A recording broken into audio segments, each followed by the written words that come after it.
What's up, guys? It's Randy here from HippoHawk, and welcome to our very first Wi-Fi battle. This is a post-comm, and this is a battle I got against Haydunn, the one and only Haydunn, that Haydunn. I had it a while back. It wasn't actually registered on 420. I just happened to upload it because it was on my old SD card. But I had this battle about a month ago. He asked for it on Twitter, and I was able to get a battle with him, and it was a pretty good match. This is an RU tier match, and this is our post-comm first one, so we'll experiment with post-comms and live comms, and you guys tell us which is better. But this is an RU match. I have my Assault Vest Mag Mortar with Modest Nature Max HP, a Life Orb Torterra with Rock Polish, Choice Scarf Pincer, the regular defensive Mill Tank, a little mixed wall there, an all-out defensive Jinx, just Life Orb and 4 attacks, and then a Mantine, especially defensive. And his team is pretty different. He's got a Kecleon, he's got a Primeape, he's got a Xatu. I don't see those too much in RU. But I know I am pretty confident in this match because I figured if I can knock out Xatu and hurt the Quagsire, and I can perhaps get a Moxie sweep going with the Pincer. But we'll see how it goes, and let's go ahead and jump right into it. So he's actually going to lead off with this Floof, which turns out to be his Primeape. And one of the favorite things about battling him was seeing his nicknames in game. It was pretty awesome. But he did lead with that, and I led with Krakatoa because I figured it was a good lead against everybody.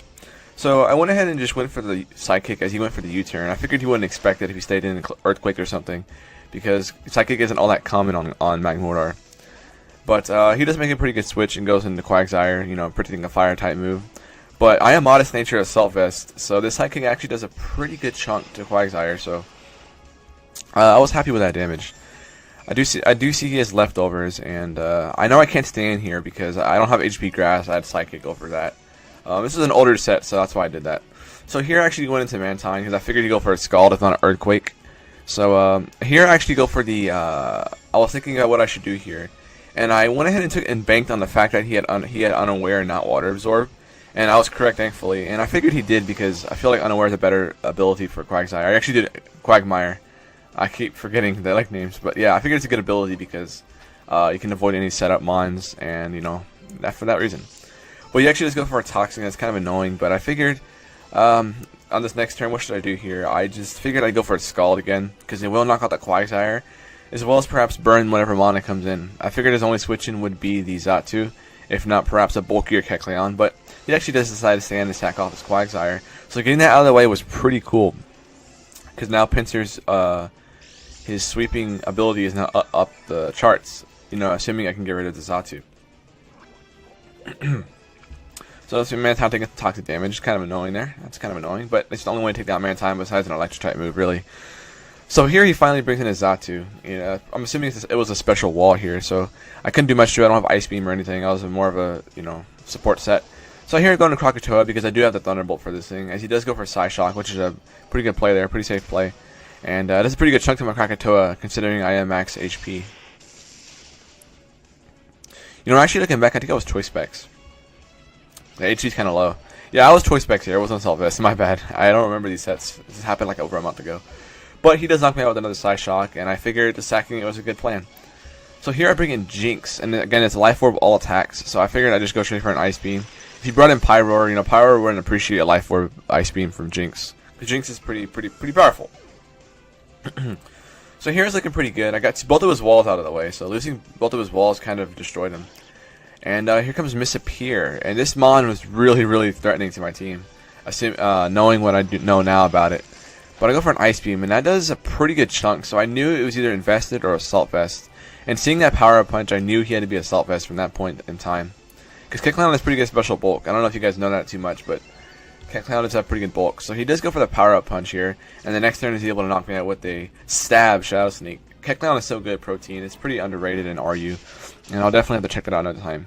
So he does knock out my Jinx here, and I wasn't too worried about this. I still had Pincer, and that's why I just had to bring in here.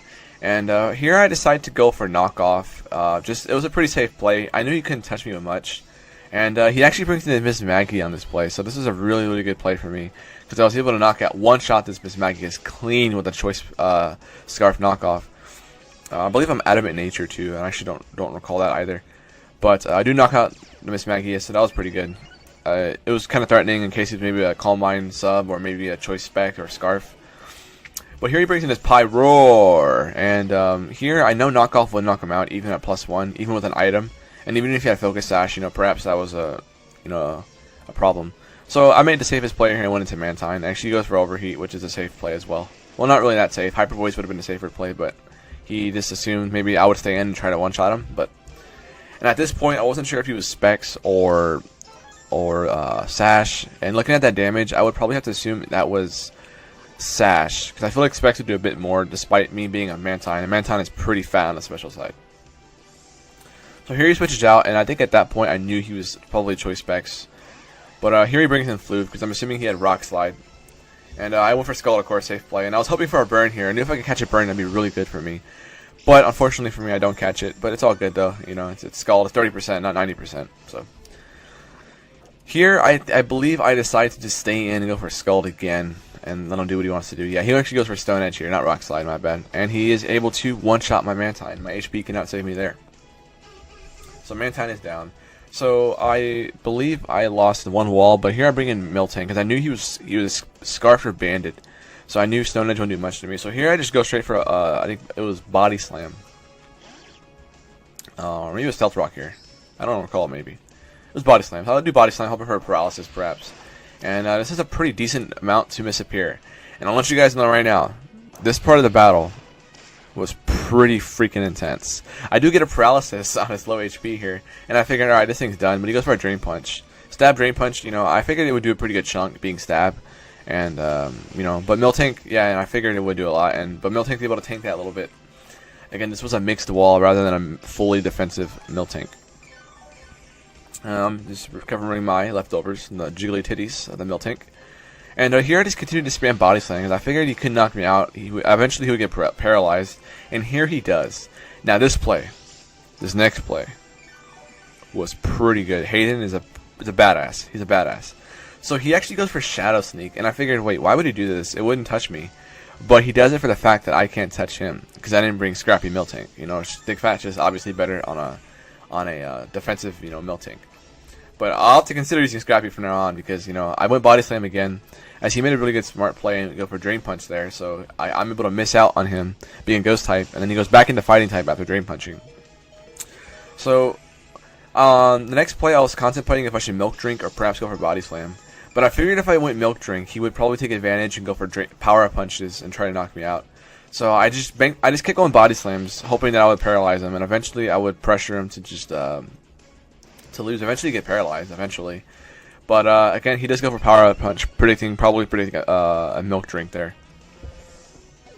But Miltank finally goes down, and Kick lands at +1. That's kind of scary. Here I bring in Torterra, and I made another misplay here. I opted to go for the Earthquake to knock him out. I probably should have went for a Rock Polish here, especially seeing how much this Sucker Punch did. Well, actually, no, my bad. I think Earthquake was a better play. I don't know why I remember that doing so much less.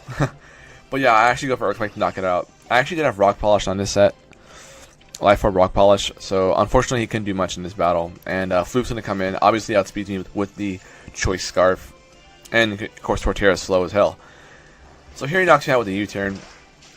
And at this point it's not looking too good for me because I'm down to just Pinsir. And he's got Pyroar and Primeape. But I was kind of hoping on the fact that he was banded. But I knew he was Scarf, because Scarf seems like a better item for it, as he only caps off at 317 speed out of 100, I believe. So here he brings out his Pyroar, and all I have is Pinsir. And here, I was forced to lock myself into close combat, simply because Stone Edge wouldn't knock out Primeape at +1. So fortunately it wasn't Sash, so it was pretty close from here. So now it was all down to my -1 defense Pinsir against his Primeape. So here I just had to hope he missed Stone Edge, and I was hoping, and it's I know if he misses it, I win the game here. So it all comes down to this: can he miss a Stone Edge, and can I connect it with a close combat? He goes for Stone Edge, and he does connect, and he's able to knock on my Pinsir and take the 1-0 victory. It was a very, very nice battle, and Haydunn's, he's awesome. He's one of my role models for starting YouTube, and I couldn't have been more appreciative of getting the battle with him. So yeah, I'll leave his link in the description. I'm sure all you know who Haydunn is, but I'll leave it in there anyway. He's an awesome YouTuber. He's one of my role models, and I hope to bring more Wi-Fi battles, guys, and battle some more, maybe some more bigger YouTubers along the line. So hope you guys enjoyed this battle, our very first Wi-Fi battle post-comm.